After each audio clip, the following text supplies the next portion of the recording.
皆さんこんにちは。ザ京都のゆうごです。今日は12月4日の水曜日、東寺に来ています。東寺は京都駅から徒歩でも行ける紅葉スポットということで、しかもね、こうやってライトアップもしてるというところで、今日は今は、朝の9時ぴったりぐらいです。9時ちょっと過ぎたぐらいかなです。今日もね、紅葉調査していきたいと思います。もう早速綺麗なね、もみじがお出迎えしてくれます。美しいですね。当時は桜のスポットとしても有名で、桜のライトアップの動画も確かアップロードしてたと思うので、ぜひ皆さんそちらもね、概要欄に貼っておくので見てください。やっぱり今年は本当どこもかしこも画面中央のもみじのような緑色のもみじが目立ちますね。でもとはいえちゃんと赤色くなってたりとか黄色くなってたりとか、紅葉が進んでいるのをしっかり感じることができます。もう当時にもし来る予定がある方はぜひ、おそらく多分今週中なんじゃないですかね。結構赤い色が目立つので、これがもう来週ぐらいになると結構散っているような気がします。で当時の拝観料は1000円と、800円もあるんだったかな。なんかお庭だけ見るんだったら800円で、なんか建物の中も見たいんだったら1000円みたいな感じだったと思います。詳しくはホームページなり何なりで調べてください。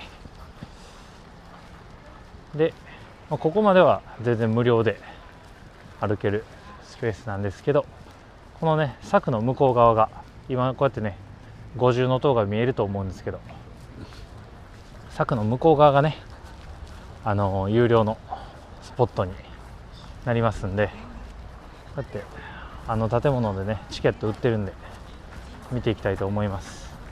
本当になんか当時は京都駅から歩いて15分20分ぐらいで、タクシー乗っても多分1000円とかで1200、300円ぐらいかなで行ける綺麗な紅葉スポットなんで、京都に来た方はまず1番2番に選択肢に入ってくるスポットだと思います。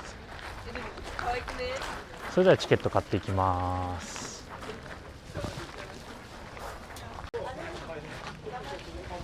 チケット買ってきました。当時やっぱり桜が有名だから、チケットにもこうやって桜の写真があります。それでは入っていきますよ。この今もう本当に葉っぱが散ってきているこの子なんですけど、この子がこの写真のこれですね。春になるとこうなります。もうすごい綺麗なんですよ。ライトアップもされて。でもやっぱりこれから秋冬になっていくんで、どんどん葉っぱが散っていて、お休みの時期に入らはります。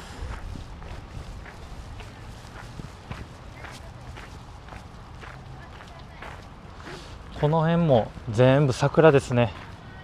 もう春になるとここがすごい綺麗なんですよ。めちゃくちゃ綺麗ですから、皆さんぜひぜひ来てください。でも本当に当時は桜だけじゃなくて、こうやってもみじも綺麗な場所です。いいですよね。奥のもみじとかめっちゃ綺麗じゃないですか。後でちゃんと見に行きますから。これもしだれ桜ですね。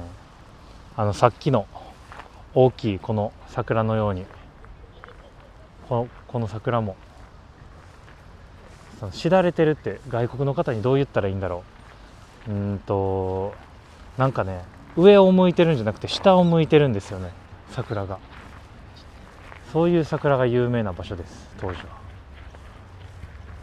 でも当時ももう少しずつ散り始めてきていますね。でもまだまだ綺麗です、本当に。こうやってまだね、緑色のもみじもほらあるんですよ。なんでもしかしたら来週も行けるかもしれないですけど、今こうやってね、赤いもみじはもう来週には落ちてそうな気がします。いや綺麗です、本当にね。ほら今もやっぱりこうやってもみじの葉っぱが散って落ちてしまってます。桜にじゃない、風になびいてもみじの葉っぱがめちゃ綺麗です。この散りゆくもみじの葉っぱが。ちなみにその紅葉が散る散らないっていうのはね、天気が大きく関係してます。雨が降るとどうしてもやっぱり雨の力でね、雨粒の力でこうやってもう落ちかけてる葉っぱが落とされていくんで、雨が降った翌日っていうのはすごいもう落葉、要は葉っぱが落ちるのが進んでると思います。なんで本当にこのまま雨が降らないまま来週まで行ってくれたらいいんですけど、ちょっと空を見て分かるようにちょっと今日雲行きが怪しいです。本当に京都に旅行に来られる方はおそらくもう予定組んでらっしゃると思うんで、それまで雨が降らないことを僕と一緒にお祈りしましょう。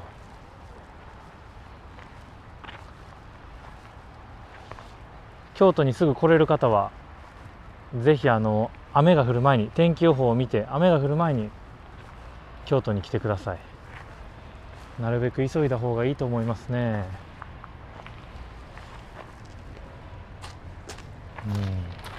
いやめちゃくちゃ綺麗じゃないですか。こう僕普通に素通りしちゃいましたけど、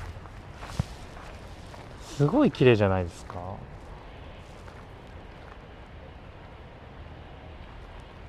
水面に映る空と一緒に水面に映るもみじがすごい綺麗です。これライトアップするとより一層水面に映し出されるんで、ぜひ当時はねライトアップで来てみてはいかがでしょうか。僕がこうやってお昼のもみじの状況をお伝えするので、それを見て夜に来ていただく方が綺麗かもしれません。まあでもこうやって昼もねこうやって綺麗なんですけど、僕は夜の方が好きですね、ライトアップの方が。うわでも見てください、イチョウの木が綺麗です。黄色で、これも日光が当たると本当に金色に輝くんですよ。僕のチャンネルでは毎度言ってる話ではあるんですけど、紅葉といえば皆さんこのね真っ赤に染まるもみじをイメージされると思います。海外の方とかね、特にこういう風な赤色の葉っぱをイメージされると思います。オータムリーブスっていうぐらいですから。でも日本にはもう一つ、もう2つ3つあるかもしれないですけど、僕はもう一つあると思ってて、このイチョウですね。このイチョウがすごい綺麗です。このイチョウも普段は緑色の葉っぱしてるんですけど、秋になるとこうやって黄色になります。それもそれで本当に綺麗なんで、ぜひぜひ見に来てください。この色のもみじ綺麗ですね。結構なんか僕はもみじの赤色は暗めの赤色よりもちょっと明るめの赤色の方が好きです。でもここもまだ緑色のもみじが残ってます。おそらく多分来週になるとこの子たちが赤色になって、今赤色の子たちがもう葉っぱが散ってしまうんでしょうね。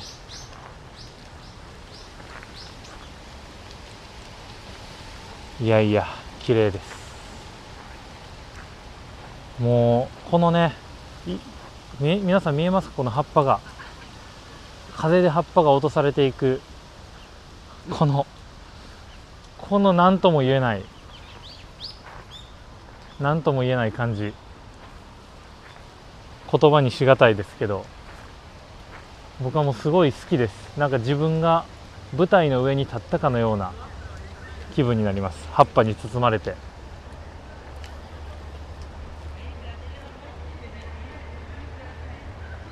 すごい綺麗じゃないでしょうか。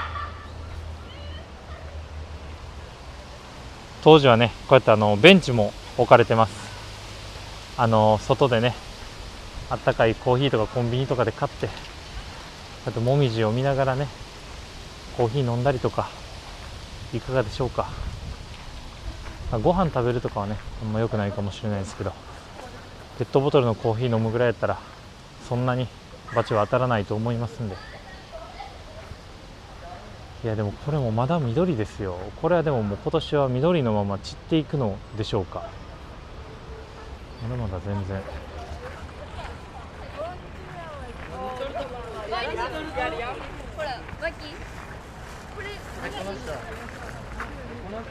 すごい綺麗。いやこのもみじ綺麗です。一番めちゃくちゃ綺麗。隣は桜ですね。この木は、こっちはもう本当に春になるとすんごい綺麗な真っ白の桜が、綺麗に花咲くんで、ぜひ春にまた来てください。ザ・京都でもその映像はお届けするので、また来年の春になったらね、桜見たい方は見に来てください。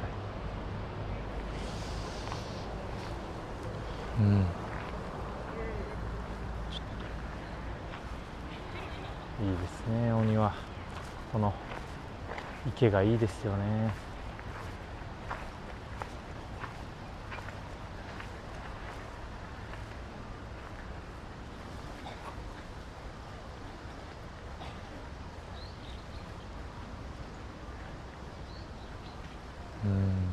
綺麗。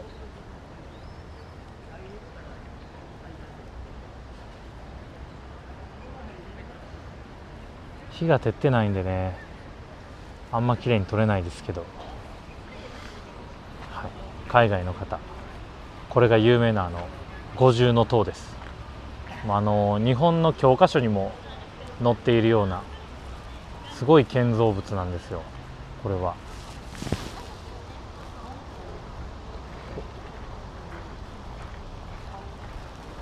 建物の屋根が5つあるから五重塔と言われていますが、この五重塔はですね、地震が起きても全然倒壊しないんですよ。日本といえば本当に地震が多い国の一つだと思うんですけど、この五重塔は地震が起きても倒壊しないと言われています。すごい大きな地震が起きても、実際に1995年にありました阪神・淡路大震災というすごい大きな地震があったんですけど、それでも倒壊しませんでした。この建築技術というのがとてもすごいみたいで、この建築技術を元にした耐震技術が日本の家には組み込まれてたりします。特にタワーマンションとか組み込まれてたりします。そしてそのテクノロジーがこの五重塔が完成した時にもうすでに存在していたと。我々はこの五重塔から学んでいると、なんかすごいエモーショナルな気分になりませんか？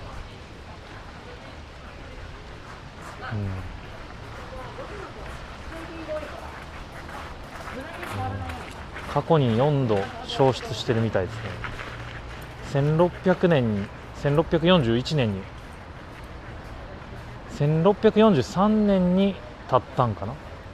1644年か1644年に建ったみたいです。いやすごい本当に。そしてその建物から現代の我々が技術を盗んでいると、ちょっと意味がわからないですよね。すごい建物なんですよ。それぐらい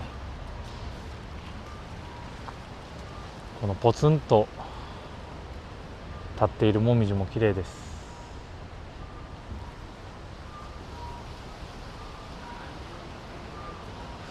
五重塔は入れるみたいですね。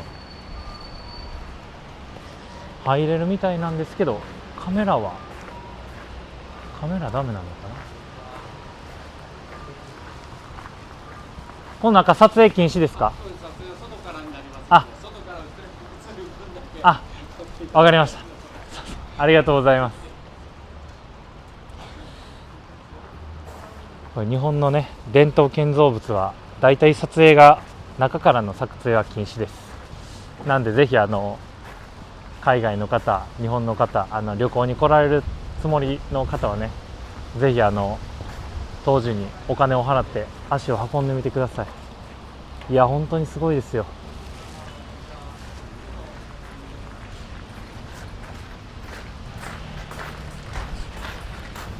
この当時があるおかげで今日本がすごい地震が起きても耐えられていると考えると、いやいやなんかすごい気持ちになります。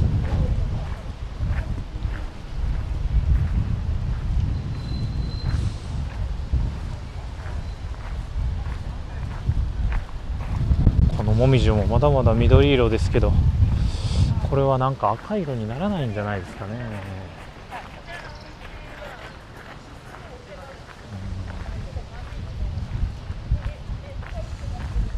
今年の京都はちょっとおかしいです。でもこんな不変、なんか変な色って言ったらなんか悪い意味に捉えられそうですけど、いい意味でいつもと違う紅葉を今年は楽しめる年になってるので、これはこれで僕は当たり年なんじゃないかなと思っています。例年じゃ本当にこんな色は見れないです。もう全部真っ赤です。去年のね当時の動画とかも概要欄に貼っておくので、ぜひそちらも見てください。去年も実は当時に撮影に行ってます。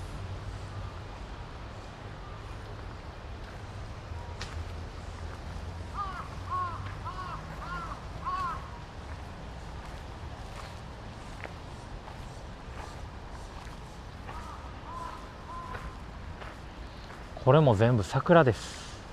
もう今葉っぱが散って枝だけになっちゃってる木もたくさんありますけど、全部桜です。このもみじ綺麗じゃないでしょうか。美しい。真っ赤だ。でもこっちの方が散ってきています。ほら、あちゃー、もう本当に、いや五重塔は何度見ても絵になります。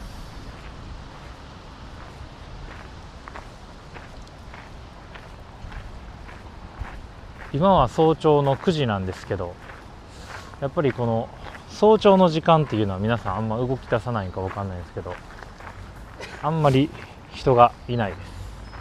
ゆっくり回れます。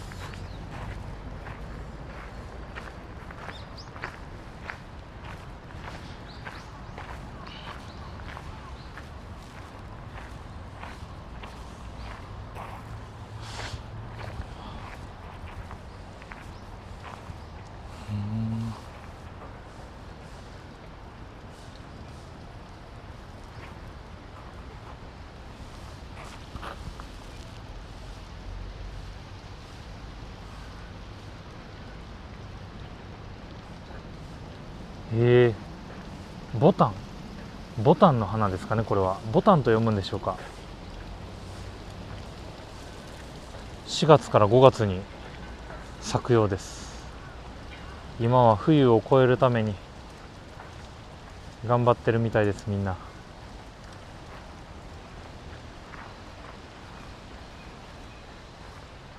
あ、これもしだれ桜ですね。春になるとすごい綺麗なんですよ。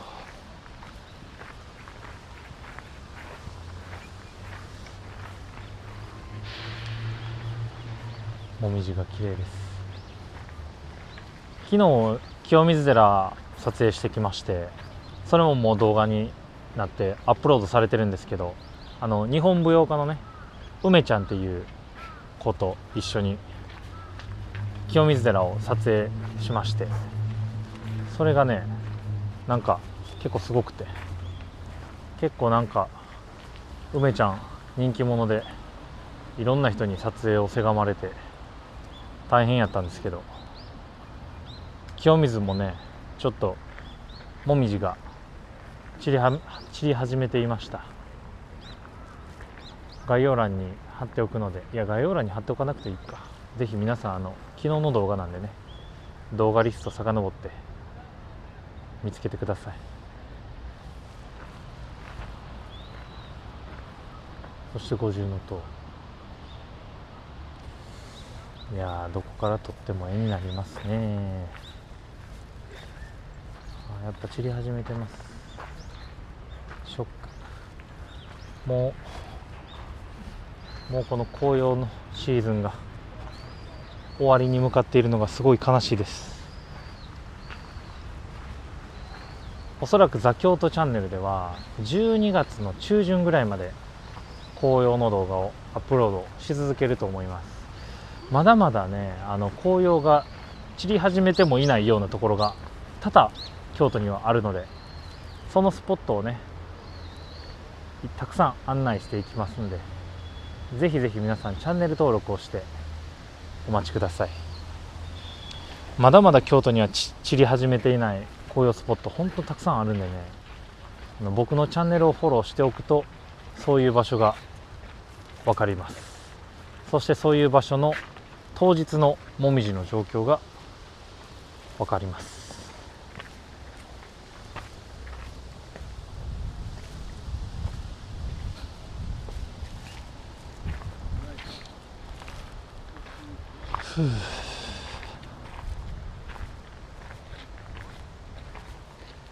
綺麗ですね。これもみじじゃないはずなんですけど、すごい綺麗。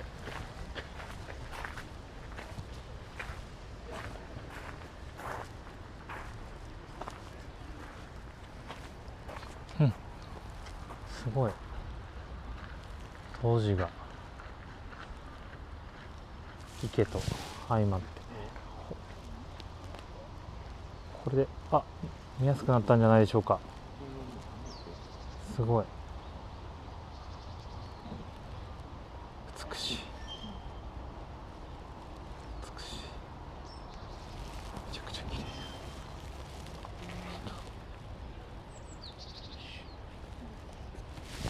反対側も綺麗です。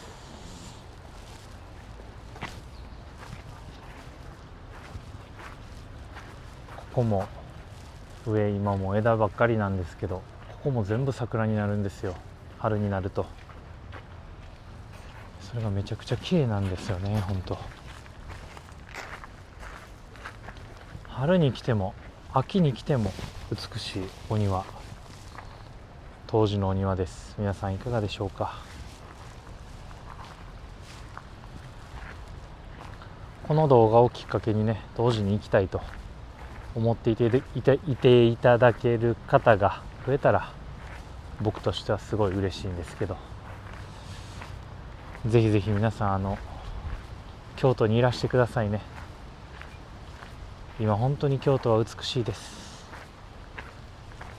特に今見頃を迎えているのは本当に清水寺とかね、東福寺、南禅寺、嵐山、この辺りがね今見頃を迎えています。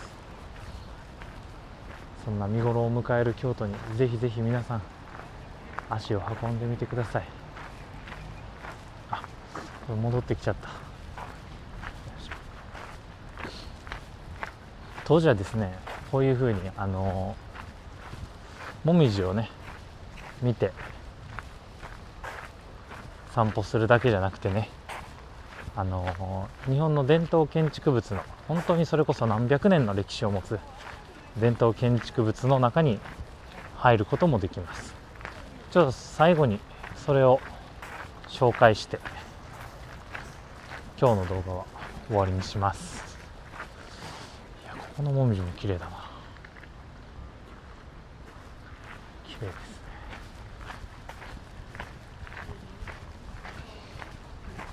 ね。ぜひ皆さん当時に来られる方はライトアップで来てください。ここも中に入ることができます。講堂っていうんですかね、中に入れます。この大きな建物にも入ることができます。ちょっと分かんないんですけど、ライトアップの時は確か入れなかったような気がするんですけど、もしご存知の方がいたらちょっとコメント欄に書き込んでください。確かライトアップの時はここの建物2つは、当時も含めて入れなかった気がします。当時じゃない、五重塔か。五重塔も含めて入れなかった気がします。こうやってね、日本の伝統的な建造物の中に入れるのもいい機会やと思うんで、ぜひぜひ皆さん入ってみてください。もう看板とかもすごいですよね。これ何回か書き直してあると思うんですけど、もう見えません。なんて書いてるか。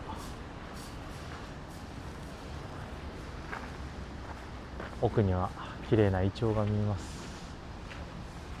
いやー、綺麗ですね。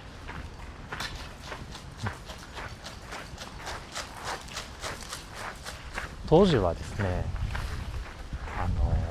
この入り口、有料のねスペースの入り口に椅子がありまして、ここで休憩することもできます。最後はね、そこに座りながらエンディング撮りたいと思うんですけど、この椅子のスペースね、秋は正直あんまりあんまりっていうか、春に比べるとあんまりなんですけど、春の時期はね、この椅子の画面中央の椅子のね真ん前にすんごいでかい、もう5メートル6メートルぐらいあるような桜がいるので、もうそれをね眺めながらあったかいお茶なんて飲んじゃうとか、すごいいいんですよ。ここですね、この椅子、この椅子にねみんな座りながらこのね桜を見るみたいな。秋やったらこのもみじとかね見ていただけると思います。いや、美しい。ちなみにお茶も飲んだりとかもできるんで、ぜひぜひ皆さんお茶とか茶菓子とかも食べれると思うんで、注文してみてください。というところで、今日の動画が良かったと思った方はグッドボタンとチャンネル登録をお願いいたします。コメントも動画作りの励みになりますのでよろしくお願いします。なんか今日いつも言い慣れてるのに全然言えへんね。京都でここの紅葉の状況調査行ってほしいとかリクエストがあれば、ぜひぜひコメント欄に書き込んでください。そのコメントをねいただいた1週間以内に撮影に行きたいと思います。ちょっと最近リクエストが多かったので追いつけてなかったところはあったんですけど、今のところリクエストいただいたところの場所には全て行ったんじゃないかなと思います。で、コメントをねする際は母国語で構いませんのでコメントしてください。僕が日本人なんでね、日本語でコメントしないとか思わなくて大丈夫です。母国語でコメントしてください。というところで今日の動画はこれで終わりたいと思います。最後に五重塔とかも映して、はい、今日の動画はこれで終わります。終わる寸前になって日光が出てきた。やめてほしい。曇ってる中頑張って撮ったのに。ということで皆さんありがとうございました。バイバーイ。